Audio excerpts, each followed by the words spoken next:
Look for are characteristics that repeat from one to the other that may potentially link them as being fired from the same gun. Well, Fox 5 getting a rare and first-hand look at the NYPD's forensics lab in Jamaica, Queens. It's a Fox 5 exclusive at 5:30 p.m. That's right. The NYPD has a forensic team dedicated to analyzing and processing guns collected from crime scenes across the city. Fox 5's Michelle Ross takes us inside the lab for this story you won't see anywhere else.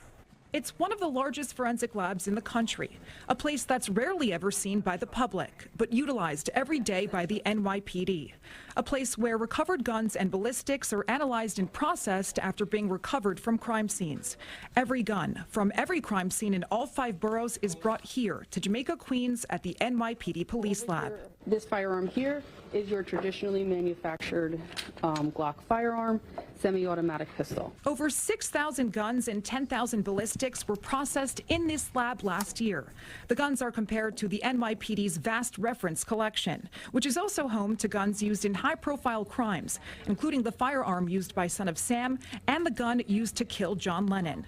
The first step in the process for the examiner is a visual inspection to identify the make and model and to look for any defects. If there's something that stands out that has been modified or a defect that may cause a safety concern, the examiner wants to be aware of that before actually introducing live ammunition to the firearm.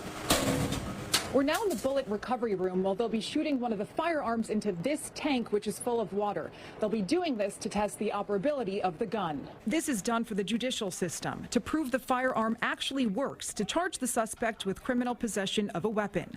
The NYPD has also seen a rise in ghost guns in recent years. They don't have serial numbers, so they cannot be traced. However, that does not mean that they cannot be traced forensically.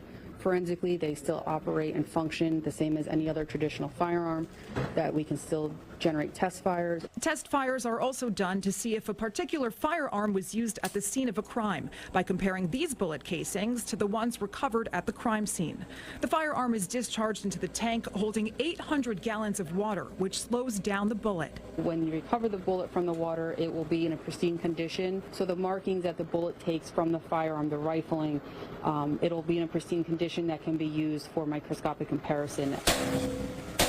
When a firearm discharges a live round of ammunition, certain features of that firearm are transferred onto the bullet casing or projectile. The ballistic images are then compared to other similar pictures in NIBIN, the National Integrated Ballistic Information Network. The examiner will compare the pictures side by side to others in the national database. And what we look for are characteristics that repeat from one to the other that may potentially link them as being fired from the same gun. And we'll let the investigator know or the DA's office know that, hey, you might want to look at these 2 scenes.